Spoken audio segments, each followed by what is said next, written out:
Recording in progress.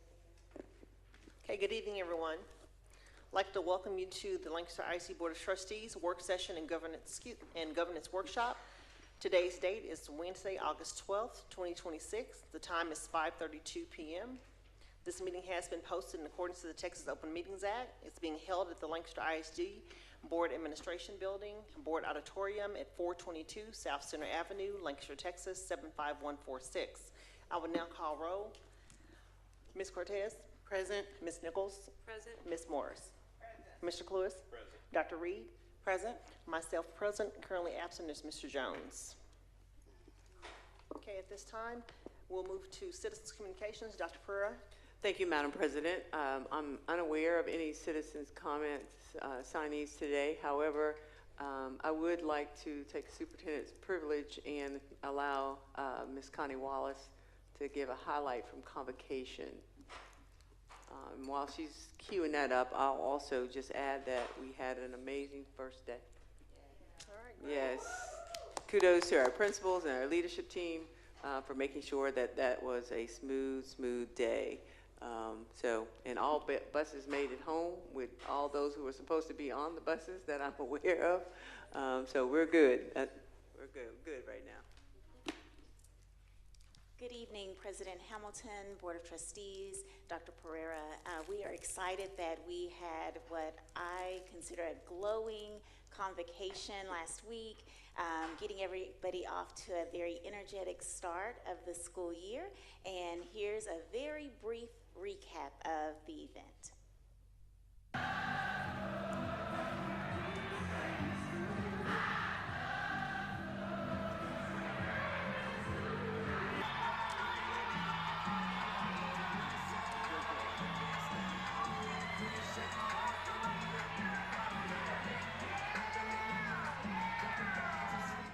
I know we've all had the power of some educator on our lives on our journey that's inspired us to do more, to work harder.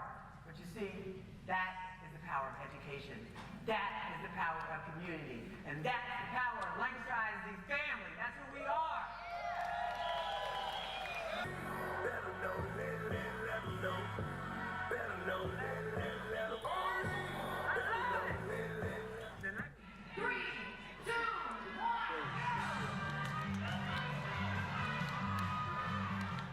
You are the culture. You are the employee experience. And together, we are the glow factor. Summer.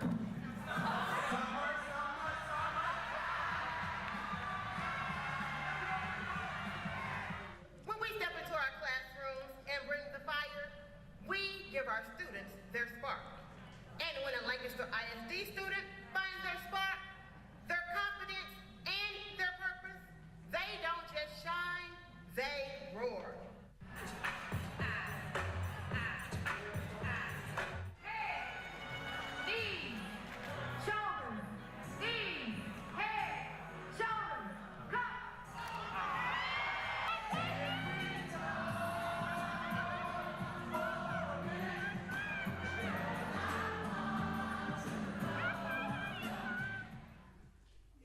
Thank you.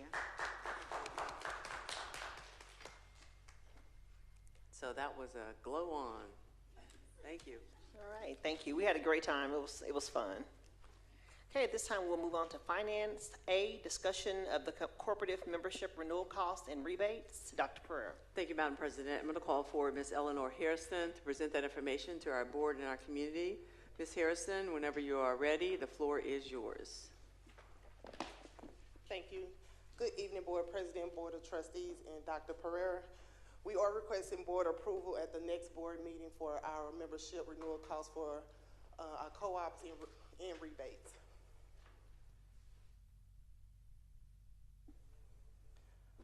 The purpose of us having these co-ops, of course, are the memberships, the savings for the district, and the support. Many of these co-ops do offer and eliminate individual districts for bidding overhead by streamlining the RFP process and contract process. The key benefits is 100% compliance with the Texas Education Code 44.031 and the competitive bidding laws. It also access us to pre-vet reliable vendors across the district, also across for tech, facilities, supplies, and services.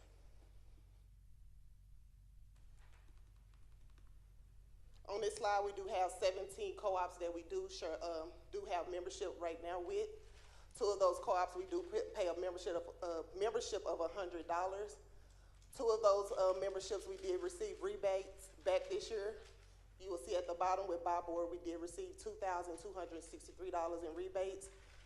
Also, for the $267, I do want to note that that should be under the TIPS contract and not DIR, but we did receive $207 back for rebates with that membership.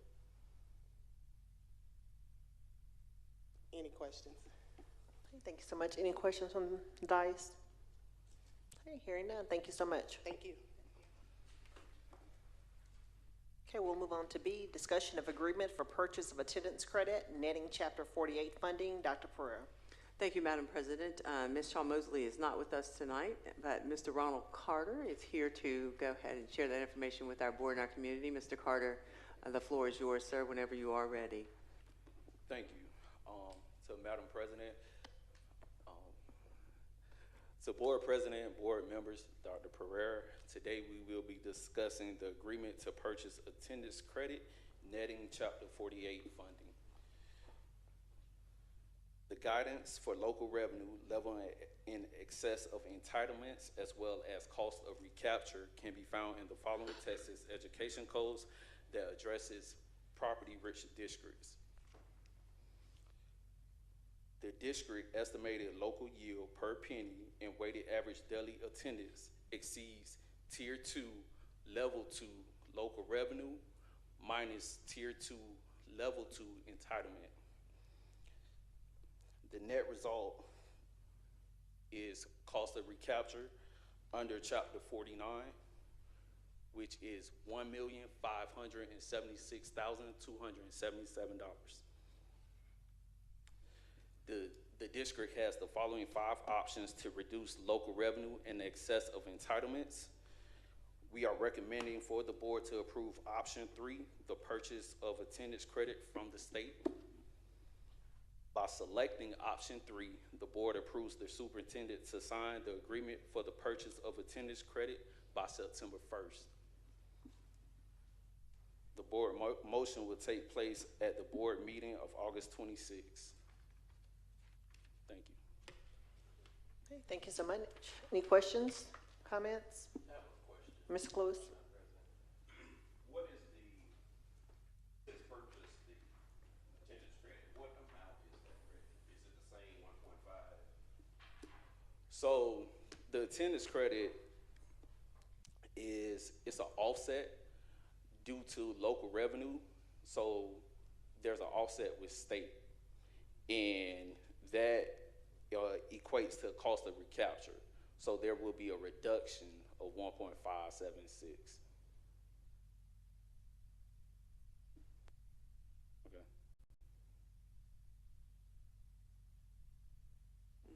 Okay, cool. Okay, thank you. Okay, thank you so much. Anyone else? Yes, I have a question. Dr. Reed? What is the benefit of the recommended one over the others? Okay, so the other ones is you would have to combine with other districts and for the sources of revenue, or we would physically have to pay the state a check for the 1.5 million. For which one? For as what? For number 4, or like which ones are you talking about? So option 1, 2, and 5, you would have to combine local revenue sources with other districts. Option 4, you would have to pay another district that 1.5 million. So can I answer that, Madam President? Sure. So essentially what we're doing is paying for that amount as opposed to joining with a neighboring district, consolidating districts and jointly paying that, or detaching from property itself. All of these warehouses and things like that that we're getting here in the district are great for the tax base for the city itself. It makes our district property rich, but it actually somewhat, I wouldn't say hurt, but it causes us to have to pay money back because we're considered property rich, even though we have budgetary challenges, which I know make sense, right? That is tough, especially when you're operating with an appropriations deficit and we're still having to send money back. It doesn't math correctly to me, doesn't make sense to me. But again, it's just ensuring that we're taking matters into our own hand as opposed to trying to combine with other districts. And I hope that makes sense to you. Thank you all. Anyone else have questions? Okay, thank you.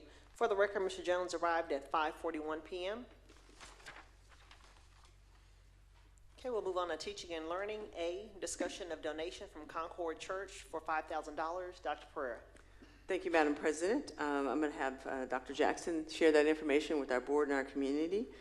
We have some really strong community partners who have taken an opportunity to be able to donate to us as opposed to us offsetting that $1.5 million. Yes. Dr. Jackson, the floor is yours. Greetings, Madam Chair, Superintendent, Board of Trustees, and Superintendent Dr. Pereira. I'm actually filled with energy, excitement, and enthusiasm about the donations that we have been receiving from our partners in education. The first donation is from Concord, which is from $5,000 for the 2006-2007 school year. This donation will be used for additional uniforms, hygiene kits, shoes, socks, hats, you name it. Whatever the need is for our children, we will be able to fill that need with these generous donations. And as the needs grow, our partners in EDS continue to make donations. And so that's a powerful thing for our district. And Dr. Barker, thank you for receiving the check on behalf of the district from Concord. So you all appreciate it. Thank you. Any questions? Thank you so much. Any questions, comments? No, but I do have a comment. Dr. Reed? I'm just quite proud of that myself. All righty. Thank you so much. Okay, we'll move on to B, discussion of donation from Niagara Water for $10,000. Dr. Pereira. Thank you, Madam President. And again, Dr. Jackson's at the podium to bring that great news to our board and our community. Dr. Jackson, the floor is yours. Greetings, Madam Chair, distinguished board members, Superintendent Dr. Pereira. Once again, one of our partners in ED has stepped up. Niagara Water has been a partner in ED for ours for many years, and this year they have donated $10,000 for us. That's for the back to school bash. And what we're actually doing this year, board, is for the first time at our back to school bash, we had a teacher store. We had a bash for the teachers to receive supplies, and it was well received. So now, this money, we will be able to supply all of our needs for our teachers. Our teachers will not have to go in their pocket for not one supply, because with these donations, we're able to supply that as well. So not only will we be providing the needs for our students, but we'll be taking care of our teachers as well. So I'm excited about this donation as well. Thanks again. Any questions? Thank you so much. Questions, comments? Ms. Morris? Thank you, ma'am. I want to say that's awesome. So proud to know that our teachers won't be digging out of their pockets. We know that inflation is just off the chain right now. So I just appreciate those donations. When we receive them, they look at the hard work everyone is doing in this district. So we're going to all keep it up because everybody is glowing already. Glowing and growing. And actually, we recently had another partner in there that will be making a donation soon. So you'll probably hear about that in the next board meeting. And that's our new partner in education, which is Charles Schwab. All right. All right. Thank you so much. Anyone else? Madam President. Ms. Nichols? Yeah. Thank you so much for providing the information to us. It's always good to give back to our employees and our teachers, and because they have other responsibilities outside of here. And often you hear where they're having to pull from their pockets. And I thank you for getting that donation and being able to give it to our teachers because they need that. So Thank you. And I have a phenomenal team of mine that actually goes out and solicit in the community to meet the needs of our students, specifically Terry Tucker, very active in the community. And I've seen him in action at Charles Schwab, and he's a great salesman for our district. And everywhere he goes, he speaks highly about the board, the superintendent, and the great things that's going on in this district. Well, thank you so much. Appreciate it. Thanks so much. Dr. Reed? I just wanted to say, just for the record, thank you to Niagara Water, of course, and then just thank you for choosing to use it in that way, because our teachers do so much and they do come out of pocket. I did as a teacher, so I do know that it's hard, especially now, to do that. And you know, when you love your students, that's what you do. And so thank you for choosing to use it in that way. You're welcome. All right, anyone else? All right, thank you so much. Thank you. We'll move on to C, discussion of special educational vendor list for 2026-2027 fiscal year. Dr. Pereira. Thank you, Madam President. I'm going to call forward Mrs. Cromer to share that information with our board and our community. Mrs. Cromer, the floor is yours when you are ready. All right, good evening, Board President, Board of Trustees, and Dr. Pereira. This evening I'm talking to you about the special education vendors for the 26-27 school year.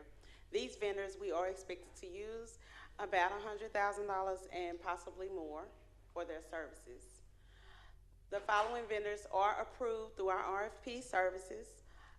So DFW Speech Services is a bilingual speech therapy service, as well as doing just speech evaluations and completing IEPs. Speech Made Easy provides speech evaluations and IEPs and speech therapy sessions and supervisions. My Words, My Way provides speech evaluations and speech therapy supervision. And then Stepping Stones Group also provides speech therapy services, and we may be using them for music therapy that may be needed this school year. Emergis Healthcare Services provides speech therapy services, as well as a behavior technician, and that's the only RFP approved vendor that's going to be new for this school year. The others we've used the past 2 years. Thank you. Okay, thank you so much. Anyone have any questions or comments? Okay, Madam President. Ms. Morris. Thank you. Ms. Cromer, thank you so much. That list have grown. I'm so glad to see that all of our children will be serviced, because if one can't do it, we got a list to go with. So thank you so very much for all you do. All right. Okay, anyone else? Okay, thank you so much. Okay, we'll move on to D, discussion of instructional service vendors for 26-27 school year that will exceed $100,000. Dr. Pereira. Thank you, Madam President. And again, the vendor list goes on. Dr. Barker, to present that information to our board and our community. The floor is yours, Madam. Good evening, Madam Board President, distinguished board members, Superintendent Dr. Pereira. This year, my list looks a little bit differently. At the advisement of Finance, we will, what is presented to you are the vendors who will exceed $100,000. And so these are renewals, and you'll see many of the vendors there that we've had in the past. If you want to go back and compare them, you will see that that the list, actually the total list is actually smaller, because what we do is we go through and evaluate the return on instruction. Some people talk about ROI, return on investment. We go through and look at our data to see the return on instruction. There's one in particular I'll point out. IXL last year was a smaller contract. We were using proximity. We evaluated what was going on in our classroom as it related to our remediation plan. We did not get the results that we expected with, and I said proximity, progress learning. We did not get the results that we expected with progress learning, so we expanded our partnership with IXL. I just pointed that one out and explained what our process is, but we go through that with almost all of our vendors. I say almost all because I'll point up to two. Dallas College and NWEA MAP. Dallas College continues to grow as we continue to grow the number of our students that we're offering dual credit courses to. We believe that our return on instruction has been tremendous. We are always looking for other partners, but that is one that we have evaluated. It stays on the list. The other NWEA MAP, that is the metric that we use for TIA. And so you'll see that if you're comparing from year to year. One thing that was added this year are our technology vendors. Technology, special ed, access and accountability, student services, they all fall under instructional services. So we just added technology to this one. These are many of our vendors that we've used over the years. I do want to point out the 15% of the E-rate total. Mr. Williamson came and presented our E-rate grant. The district has to commit to about 15% of what the grant is in order for us to use it. And that is it for the vendor renewal, and I will take any questions. Okay, thank you so much. Any questions, comments from the board? Madam President. Mr. Jones? All right. I'm flipping back. I'm ready. There we go. Now you mentioned IXL, and we're doing it in grades 6 through 12. Which content areas are we utilizing? Right now, for sure, reading and math. We have it for all, but reading and math for sure. It helps us to address our HB 1416 students who showed some deficiencies on STAR or the EOC. So it helps us to meet that requirement for the state, the required hours for the state. It is a state-approved vendor for that particular House bill, so it makes it easier for us to report it in PEEMS and report it out if they leave us. Okay. Have we contemplated going down to the primary grades as far as third, second? Not yet. So we're still trying to see what is our best option there. Okay. We do have some places that it may show up, but it hasn't been used all the way through just yet. All right. So the programs that we're using for, I guess, K-5, I don't see many listed on here. Well, there are some under. K2 there. There are some that are K9, and some of them may not exceed 100,000. Right. Okay. Okay. Well, most of them will not exceed 100,000. Okay. Thank you. And I'm sorry, one more. On the map, NWEA map, I know we've talked about that as far as looking at the correlation between map scores and STAR results. Have we found a correlation this year, or are you guys still doing some calculations? We see more of a correlation around growth, the growth predictor, which that is in alignment with TIA. Our TIA looks at growth, BOY to EOY, and the growth metric is what mostly correlates there. And I will say with the IXL, that's a great call out because we do have a couple of places that we'll use in lower grades. Before the next board meeting, I will change that 6 to a 3 so that we're just covered. All right. It may even be a K, just so that we're covered. Okay. But we like to start small and make sure that our test group does well. And if they don't go well, we stay with what we have or we try to find a better solution. All right. Well, if I can be of any assistance, let me know. I spent, I think, 2 years with IXL, so I know some of the ins and outs of the programming and how that works. We've seen great results so far. Close my questions, Madam President. Okay, thank you so much. Anyone else?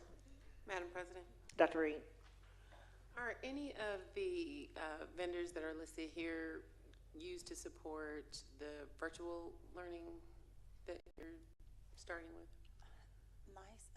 So Edgenuity is actually, which is by Imagine Learning.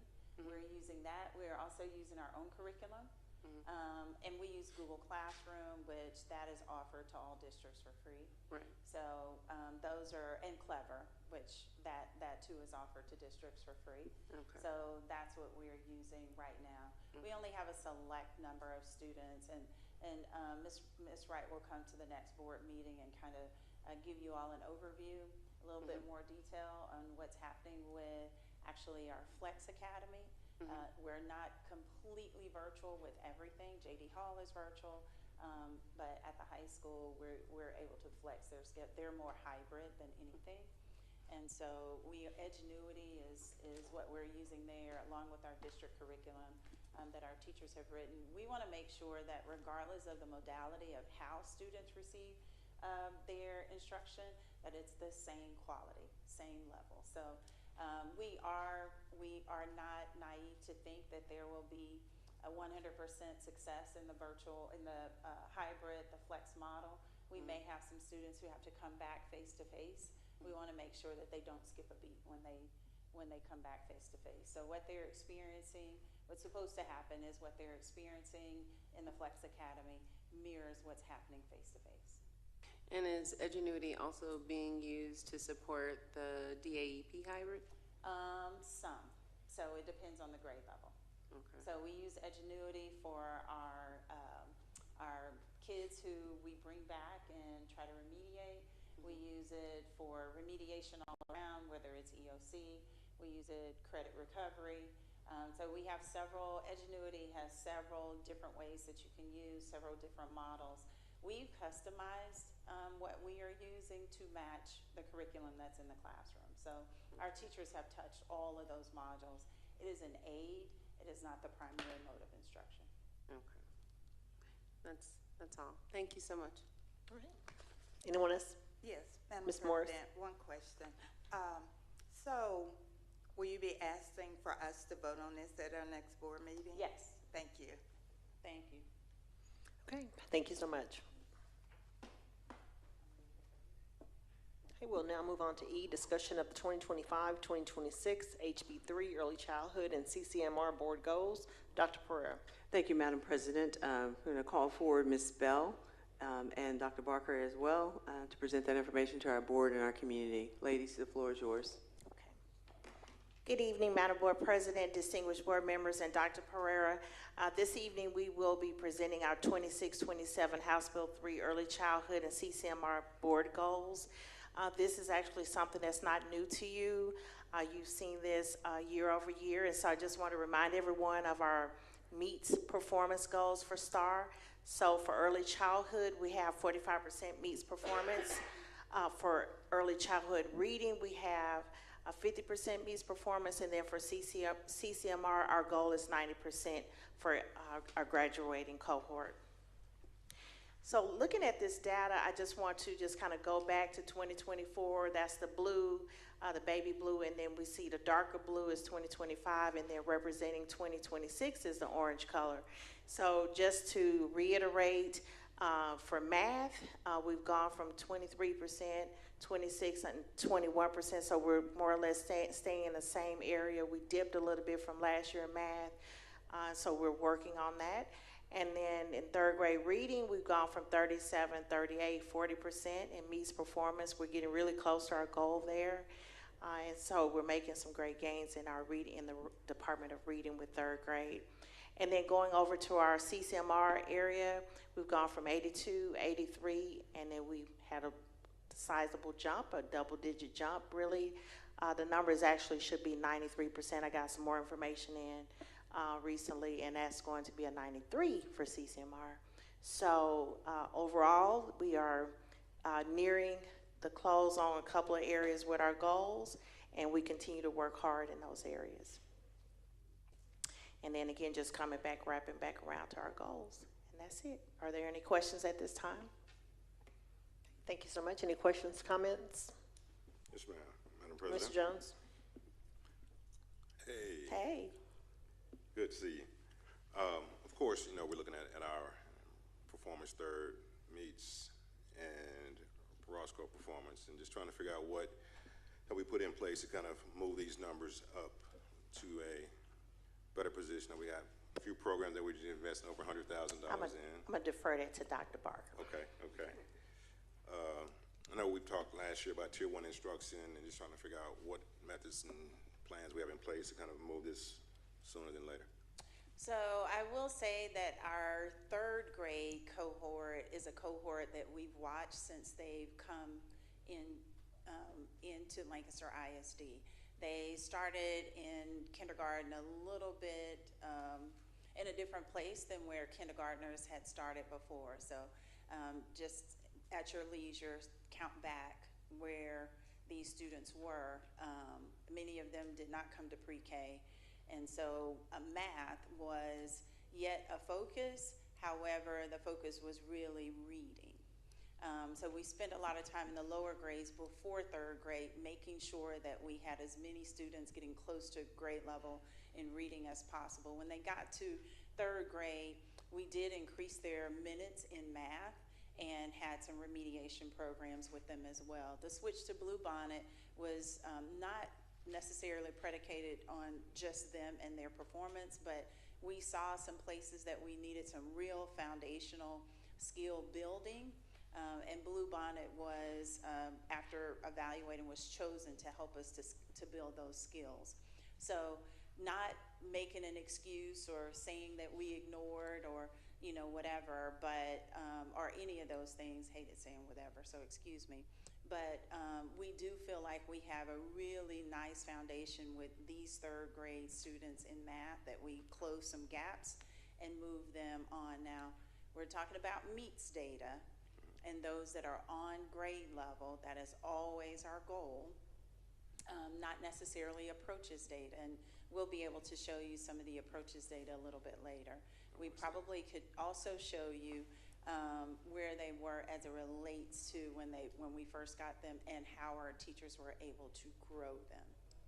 So there are specific cohorts that we look and we have targets for them, but we make sure that there is a grow goal for all of our students, and we can show where third grade math they grew.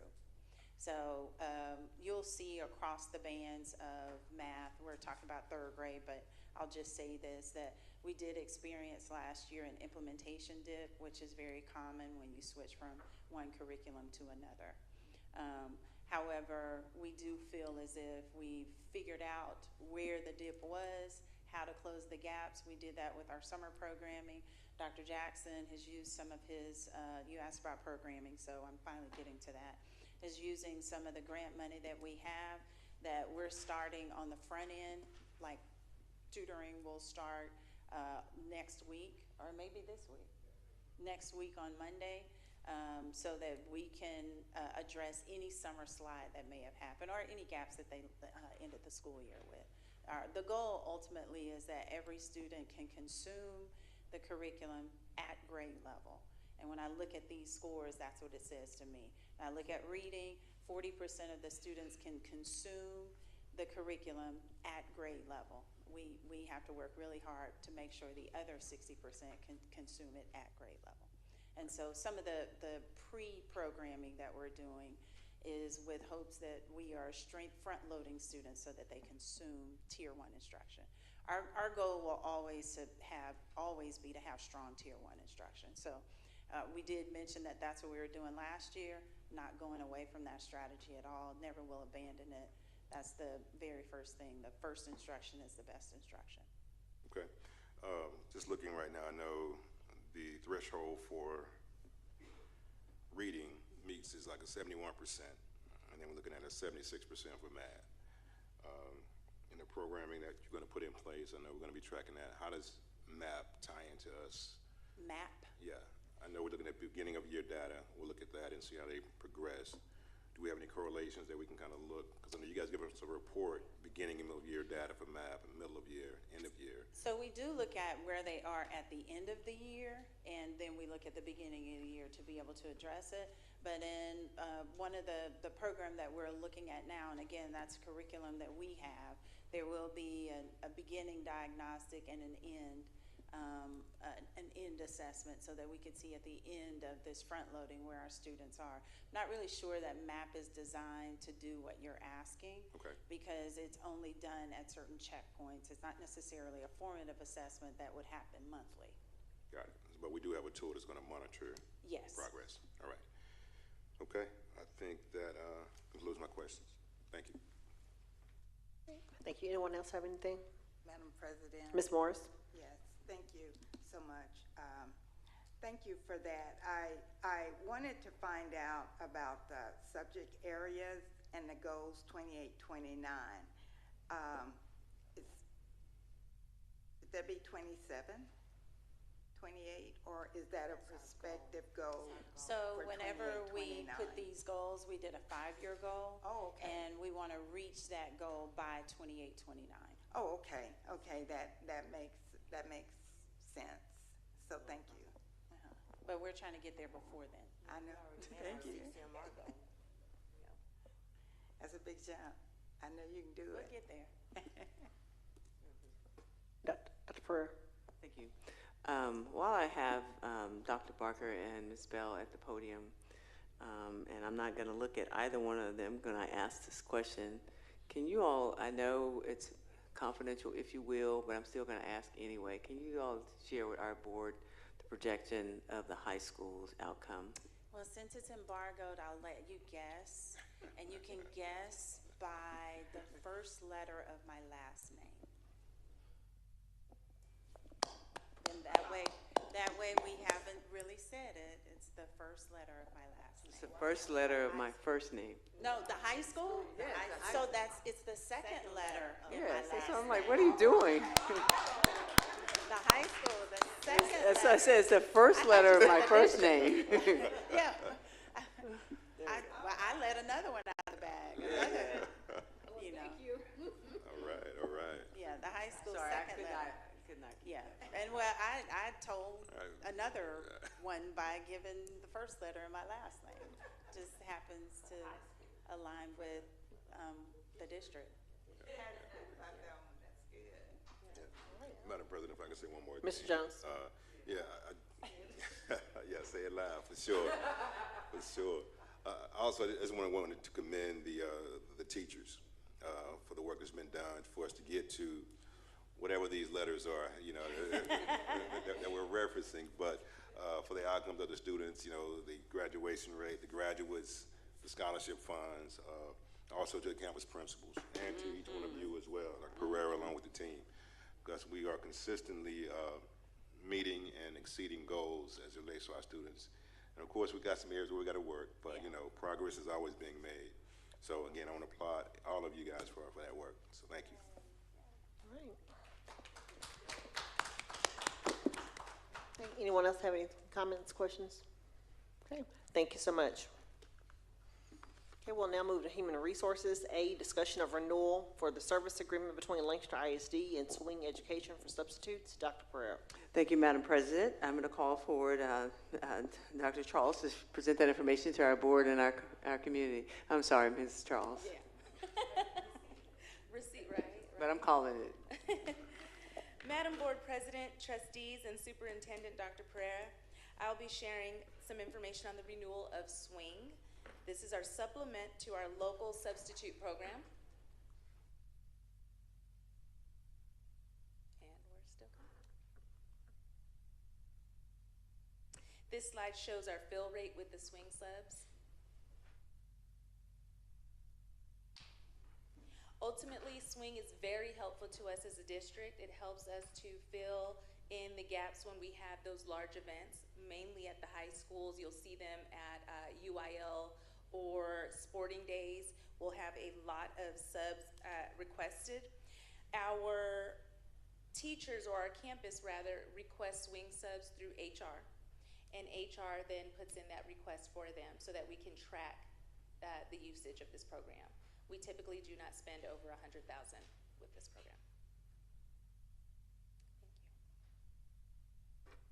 Okay, thank you so much. Anyone have questions, comments? No, President. Ms. Morris. Thank you, ma'am. So do we have a good list that are committed to fulfill those positions when they're called on? Our current local subs, Yeah. we actually brought back for our sub orientation, we brought back 94 subs from last year, and we're getting ready to have another substitute orientation. So we start with our local subs first. We love to use them. Great, Yes, great. we always Thank start you. with them. Okay, thanks. Anyone else? Madam President, I don't have any questions tonight, but be prepared for the board meeting. Okay, anyone else? Okay, thank you so much.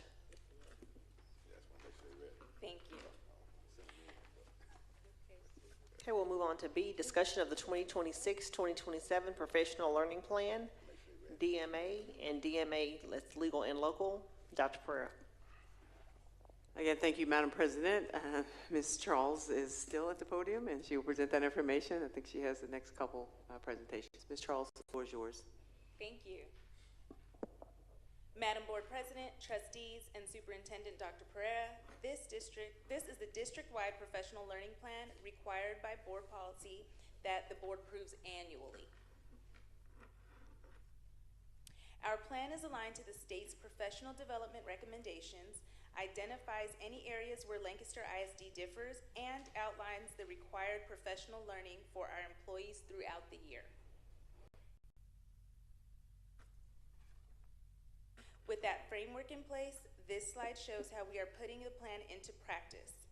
If you click on the link, you will see the 2026-2027 school year professional learning plan that includes both district-wide and campus-based learning opportunities.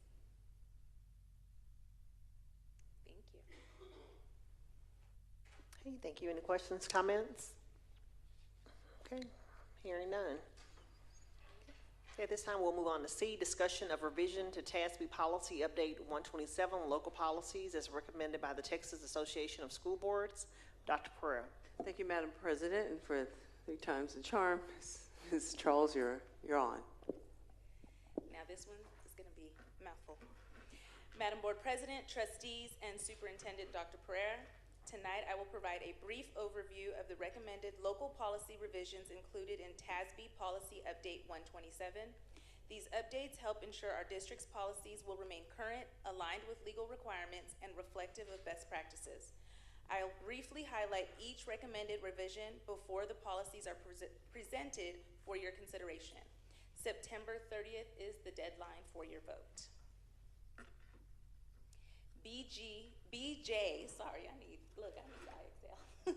BJCF, recommended revisions to this local policy on renewal of a superintendent aligned with language at DFBB local relating to accommodations of disability and addition of 2 non-renewal reasons included in Update 126 that were related to Senate Bill 12 from the 89th legislature. DEI responsibilities may not be assigned. CAA Fiscal Management Goals and Objectives, Financial Ethics. A cross-reference in the note has been updated to reflect changes to the DH series of policies. As you know, DH is related to Employee Code of Ethics. DC Employment Practices. The cross-reference at Employment Assistance Prohibited has been updated to reflect changes to the DH series of policies.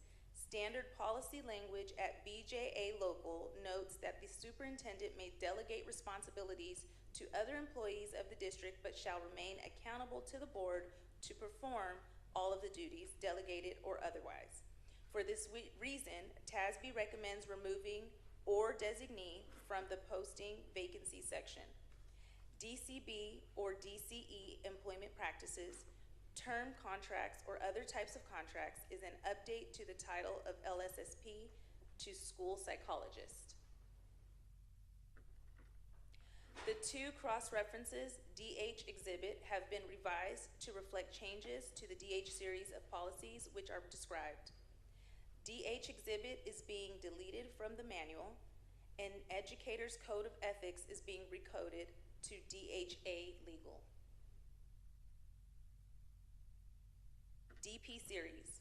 To accommodate the restructuring of the DP series due to the requirements of specific principles, this local policy is recommended for deletion.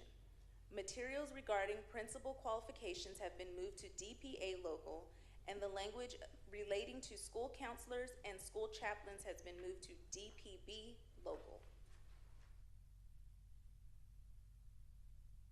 DP series. This new code specifically relates to principals now, houses principal qualification language that has previously at DP local. Minor revisions have been made to text at qualifications to align with model job description provided by TASB HR Services. Any posting for a principal position would at minimum include the items provided in this list.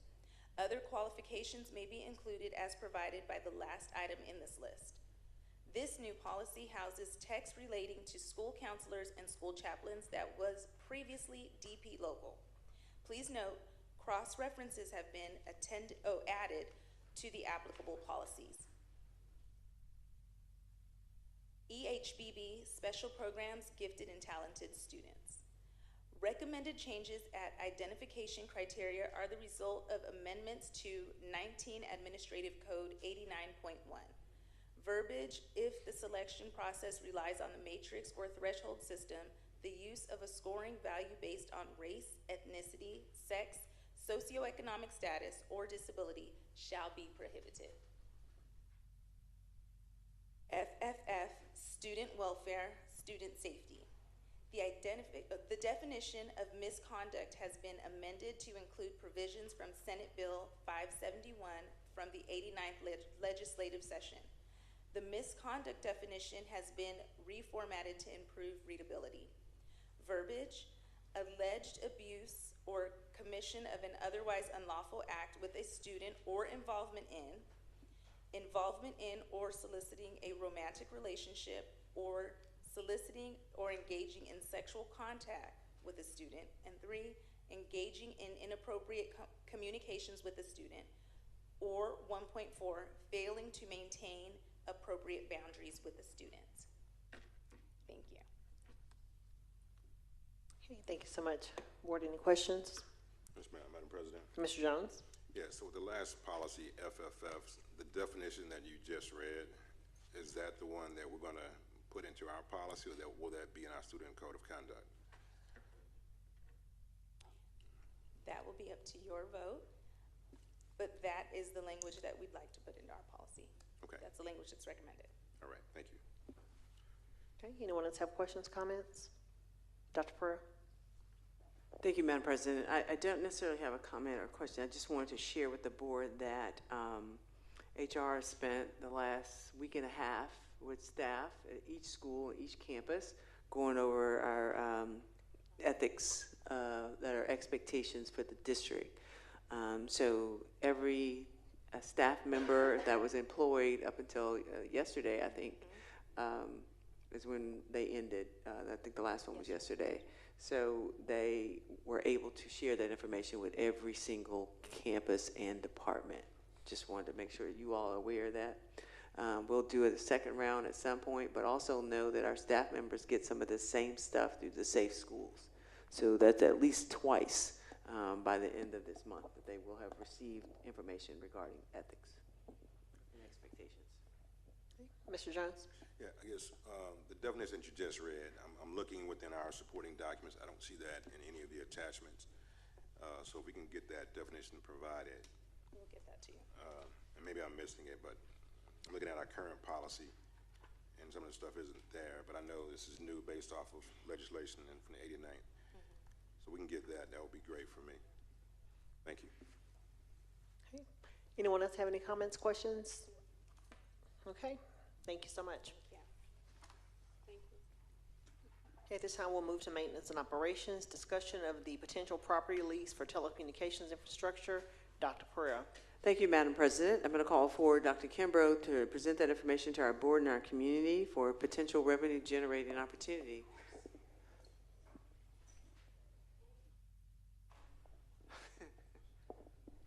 Go ahead, sir. Good evening, President Hamilton, distinguished Board of Trustees, and Superintendent of Schools, Dr. Pereira. I have a guest tonight about a potential land lease, property lease from the district. I have Ozzy Reyes, from the Vice President of Milestone Tower, to go over this presentation with the board. President Hamilton, Dr. Pereira, esteemed trustees, thank you so much for the opportunity. Dr. Kimbrough, thank you for the opportunity to come and present to you today. I have a few slides to walk through with you, but I'm going to talk to you about our program, partnership program that we have with a lot of different jurisdictions. First, a little bit of background about Milestone Towers. We've been in business for 25 years, primarily working with municipalities, building cell phone towers across primarily the East Coast, based out of Reston, Virginia. And again, primarily dealing with municipalities. So working through, counties, school districts, and so forth. We built over 200 towers, and we also manage several hundred towers as well for different property owners. We have about 60 plus municipal partners. These are some of them that you see here. Primarily, again, most of these are in the East Coast. We have about 3,000 sites that we market to all the carriers. And as you can see from our list, it is primarily with school districts where we have our partnerships. And about approximately 80% of those partnerships or sites that we have are on public land. Our expertise, like I mentioned, is really 25 years with really a deep understanding on school boards, municipal properties, working with communities within those areas, and really strong relationship with all the major carriers. Now, throughout 25 years, there have been many carriers that have come in and out. Today, we have 3 major carriers, which are AT&T, T-Mobile, and Verizon. And as well as we have end-to-end expertise in terms of operations that includes the management of assets. In some instances, some of our partners have towers that they own on their properties, and so we'll work with them to manage those properties and manage it for them. So from an operational perspective, it's, like I said, end-to-end. We do the marketing for all the sites. We do all the legal reviews. We'll deal with all the community engagement, any compliance, engineering, reporting, accounting, and site management, all of it end-to-end. It's really a hands-off experience from our partner's perspective. In particular with Lancaster, there's 3 particular sites that seem to be of interest. Lancaster Middle School, West Main Elementary, and Lancaster High, where these are other specific areas where we've identified as areas of coverage needs. So it looks like the coverage in those areas is pretty low and could benefit from a cell phone tower nearby. In terms of our offer specifically, I'm going to have to look at my slide because I can't read that well from afar. Specifically, our program deals with really having a preliminary or primary lease agreement with our school board and Milestone. Essentially, what that allows us to do is market the properties for potential sites with the carriers. So the way that we work is that we really kind of tie it back to the carriers in terms of their needs. They're the ones that have the pool. They're the ones that come to us and say, hey, we have a coverage need, whether it's a capacity or a new coverage need that they have, and they'll tell us in particular locations. So we'll work with them to, we'll show them, we'll give them access to the site in a sense, from our database.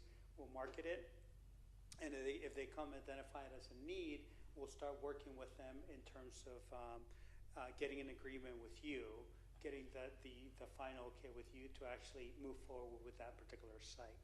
But really, the first step is to identify, have that ability to market the site to the carriers, and that means no commitment necessarily from you. It just allows us to market the site as an opportunity. So if the carrier says yes, that looks like a good site for us, we'll come back to you and present to you the potential site itself. So in that case, we might work with Dr. Kimbrough and say, we'd like to visit the site. We'll come up with a concept plan, come back to you and show you that concept plan in terms of a potential location where that's, the tower may be located, and then get a sense from you whether that's whether that would work or not. Once we have that in place, then really the real work starts, right? Which is essentially the design is approved by you, but really the most important aspect or the next step is we believe very strongly on transparency. And as you may imagine, having a tower on a location on public land can be a little bit of a hot rod. So we try to work really closely with the community to ensure that there's transparency in that process. So one of the things that we do is a community engagement with the community before any commitment has been made to get their feedback in terms of what they perceive as the having the site on a tower on the site. And we will come back with you to you. We give you that feedback and show you what the community says. And based on that, there's a decision that you would be making at that point, whether we allows us to proceed forward or not into the more regulatory process, which means working with the county and going through the federal mandates in terms of studies that have to be conducted to make the site viable and make sure that we get approval for the site overall, because it has both local restrictions or regulations that we have to follow, but also federal. Ultimately, this is mandated by the FCC. And one of the most important things as well is that going through the entire process, there's zero commitment or expectations from a capital expenditure from the school board. So we invest our own money, our capital, to make this happen. Obviously, the benefit or the share back to you is a share profit, sharing on the profits from the leasing that we do. But from an investment perspective, zero investment is required from the school board. The next slide covers a little bit more of those details, which will essentially the terms that we're looking at is 40-year term, and that's primarily to allow the carriers enough time to recover us and the carriers to recover their investments. Because every time the carriers make an investment on a site, they're spending somewhere between $500 to $1 million on a site, depending on this particular situation. And our investment is at least $500 to $700,000, sometimes a little bit more, depending on the situation on a particular site. And then we guarantee a monthly income based on the revenues that we collect from the carriers. We also provide a one-time site fee to the school board once the site construction starts on the site. And we also have built-in escalation rates. So as you can imagine, each carrier that provides makes a rent payment, there's an annual escalator that comes with that as well. So that rent will escalate every year. So from a minimum expectation is you would expect a guarantee of $12,000 annually with a one-site payment. Now overall, a 35% gross revenue share with when more carriers come in.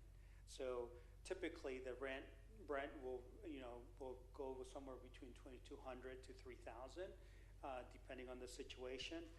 But we'll guarantee a $12,000 or $1,000 per month for the first carrier.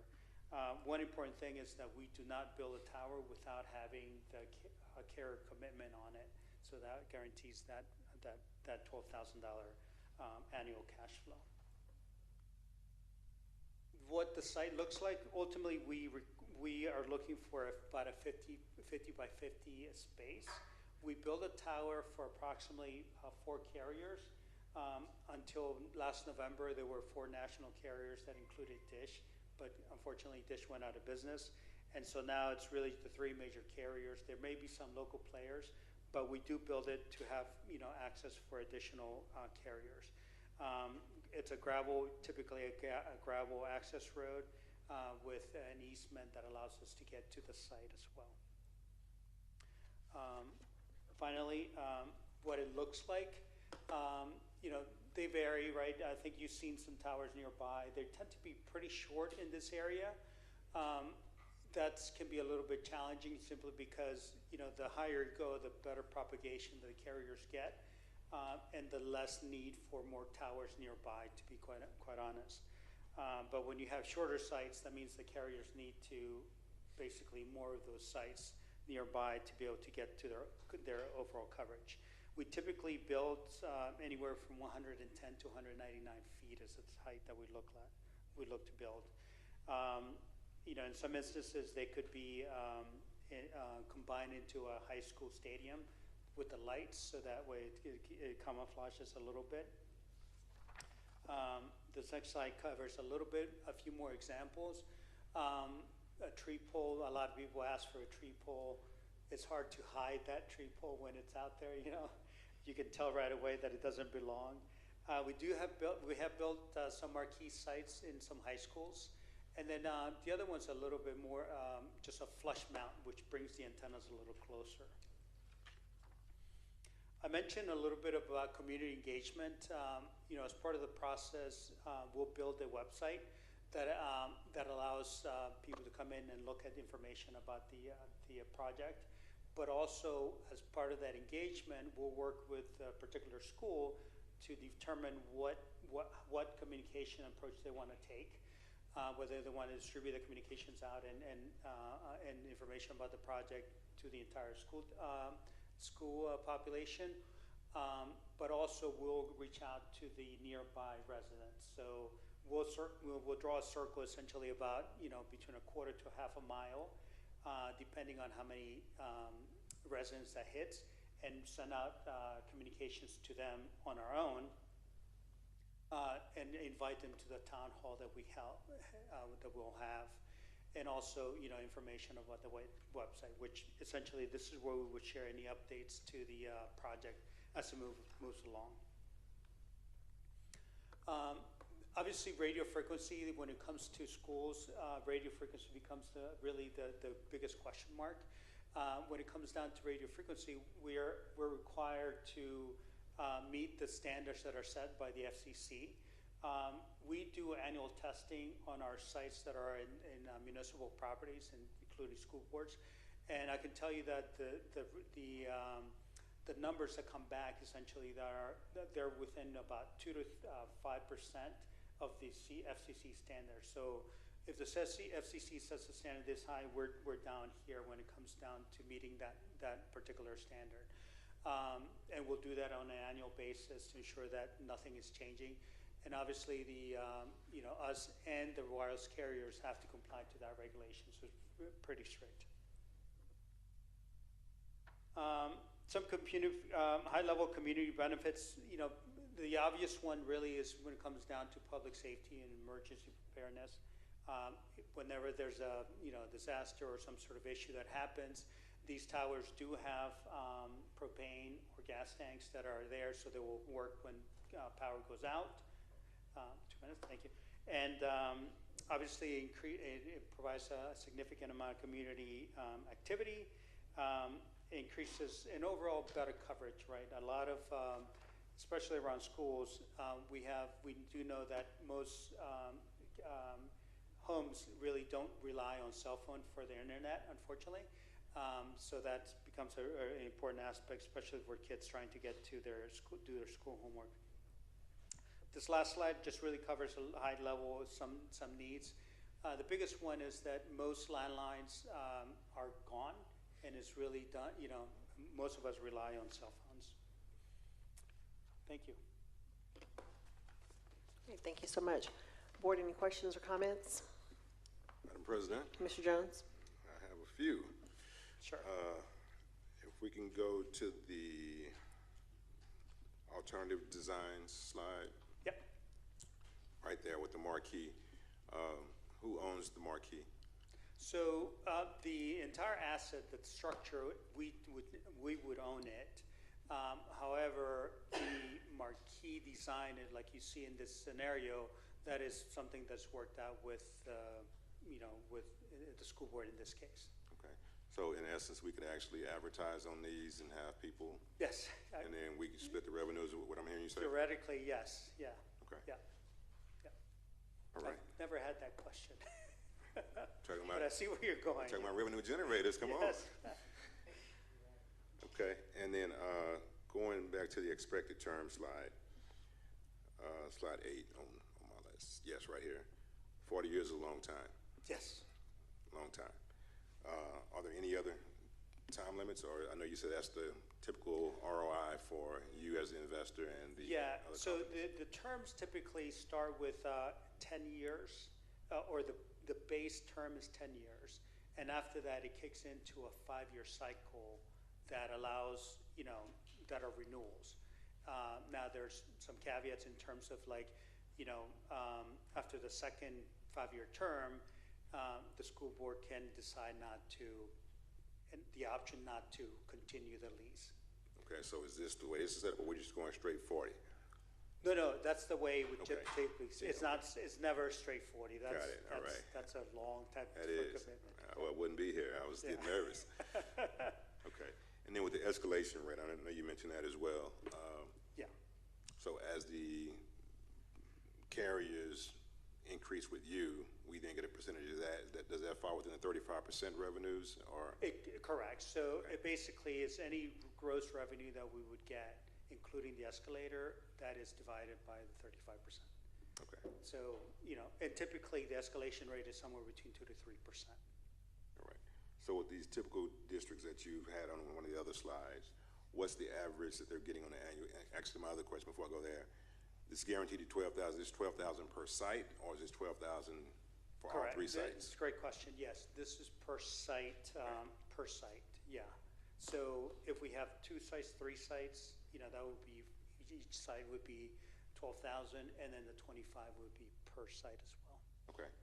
And then the 12,000, say our high school has the marquee, we have all the wonderful things on there, getting some additional revenue for you and us, and that could increase to 30, well, it's going to cap at 35% is what you're saying, right? Yes. Okay, cap. Yeah, so whatever, again, whatever that grows to, if we have one carrier, at one carrier, the 12,000 is more than 35%.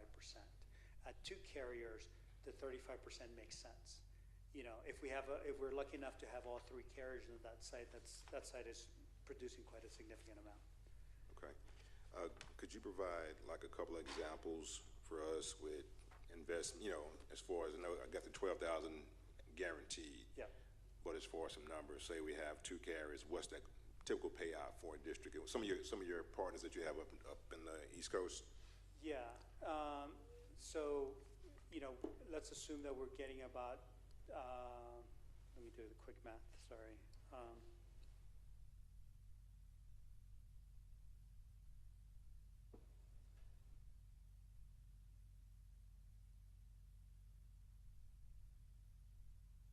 Forgive me, boy, they're talking about money. I'm trying to get it. Trying to figure it out. So we would be, if we have 2 carriers, it's 24,000. Okay. Yeah. And if we have 3, it would be about 36. Okay. Yeah. Again, per site. Yeah. All right. That concludes my questions for now. Thank you. Sure. Thank you so much. Anyone else have questions or comments? You know what? Remember, I do have one other question. Ms. Jones? I know with the construction of the towers, do you have any internship or externship opportunities for our students to be a part of that building process? That's, we certainly could work something out. Yeah, I've never had that question, but happy to figure something out. Okay. Yeah. We also have a drone program, so we can have a drone coverage and. We would love to hire some of your students to do some drone footage for us. All right, all right. Thank you, sir. Sure. Okay. I just have one question. Ms. Nichols? Thank you so much for your presentation. What happens when the technology of the item becomes obsolete? Would it be the school's responsibility to update it, or would you all be handling that? Yeah, so, the way this, we build the structure, right, the infrastructure, and then the carriers are the ones that really are bringing in the technology. So whenever that technology needs to get refreshed, they would go through a process of modifications, and they would swap out their equipment, which happens, it could happen every few years. Yeah, it's no charge to There's zero outlays from the school when it comes to that. Yeah. Thank you. Sure. Hey, Dr. Pereira? Thank you, Madam President. I do have a question regarding, she asked about becoming obsolete. Whose obligation is it to remove the item from the site, and who's paying for that? It would be either, at the end of the day, it would be. I'm going to assume it'd be you all. It would either be us or the carriers. We have, Okay. as part of our agreement, the lease agreement with the carriers, there's agreements on what happens if they have to vacate. Yes. Right. Yes. That would be on them. Yeah, So we will work at that. Okay, I just needed to ask that question. I am familiar with utilizing this, and we had this in my previous district, and all of our campuses had a tower, well, actually more than one tower. We were generating about $250,000 a year in Oregon. Yeah. We had the tree poles. You did. All right, anyone else have any comments, questions? Okay, thank you so much for the presentation. Thank you so much. Okay, at this time, the board will go into closed session.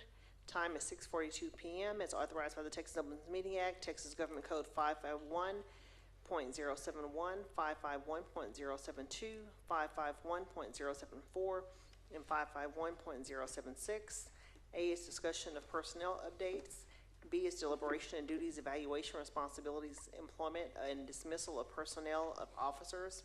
C, consult with district attorney on any subject matters authorized by law, including any matter listed on this meeting agenda notice, pending or contemplated litigation, and proposed settlements. D, discussion concerning the roles and responsibilities and ethical provisions governing public officer conduct. E, consider the report for counsel for all pending legal matters. Okay, the time is 6:43 p.m. Board, would you all like to take 5 break before we start? Okay, thank you. Recording stopped.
Open session.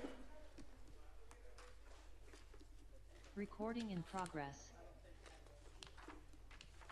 Okay, the time is 7:22 p.m. Okay, we have no action from closed session.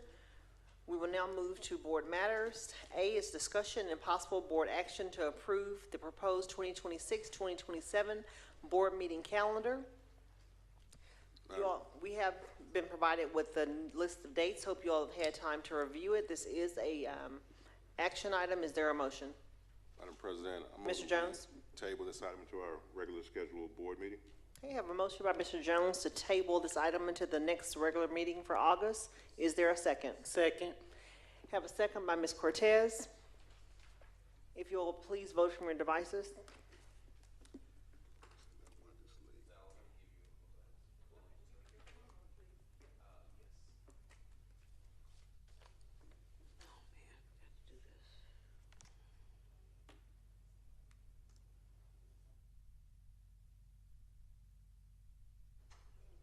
Did she send it out? What was that? She's doing it now. She updated it. Oh, yeah.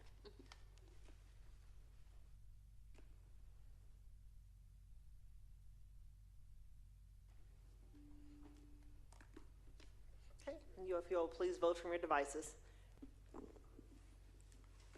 Trustee Clutch, you voted yes?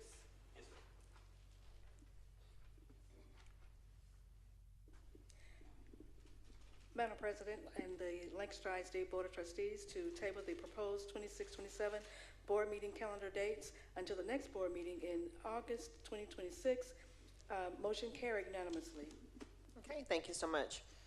Okay, board, there for B, the Lone Star Governance Quarterly Progress Tracker. We did review that. We will take action on that at the next board meeting. Okay, for C, consideration of board action to endorse TASB candidates between Friday, June 26th and Friday, August 21st. The Lancaster Independent School District School Board is invited to endorse a candidate for each position in its region. These individuals have been nominated by their local school boards for the TASB board position that are vacant and have expiring terms. We did receive some information from a few candidates. Hold on just a second.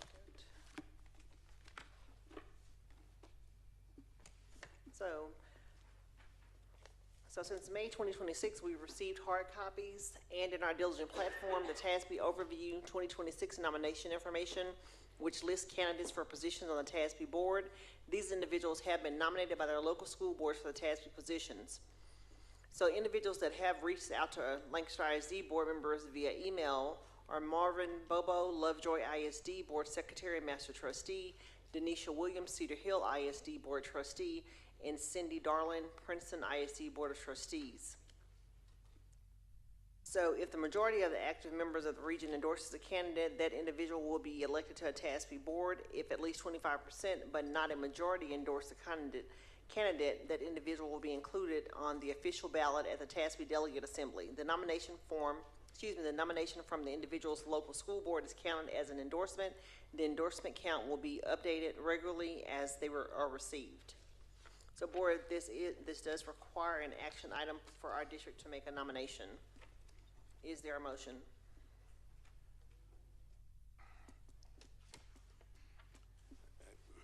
Madam President, it's kind of hard.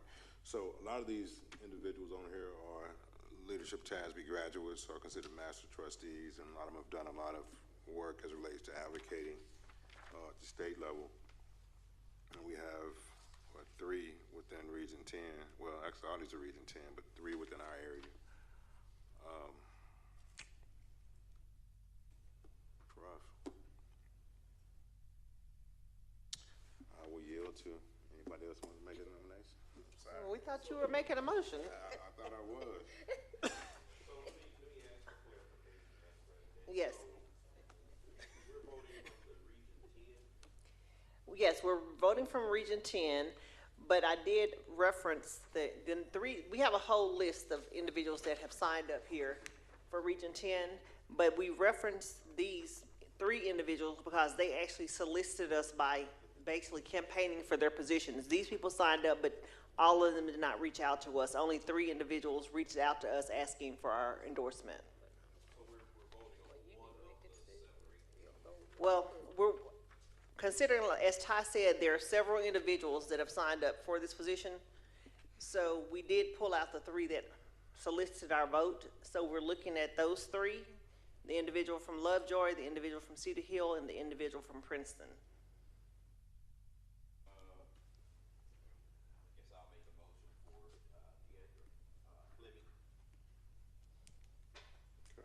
Okay, Mr. Cruz has made a motion to endorse Deandra Fleming from DeSoto for the TASB board. Is there a second? Second. Have a second by Ms. Morris. If you all please vote from your devices.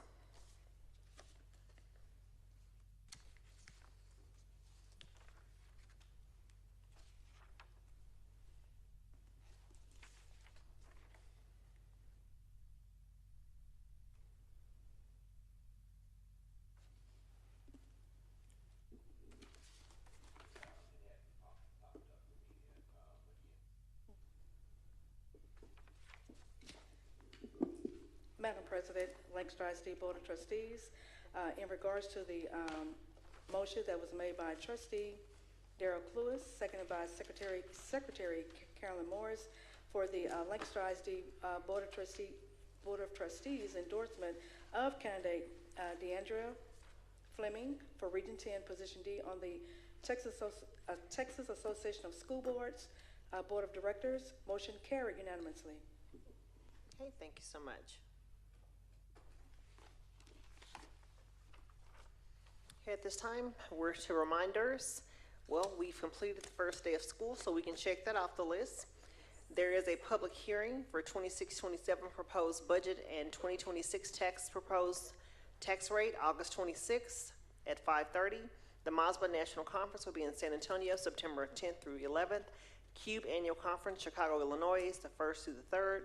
TASB will be in Houston, October 8th through the 11th.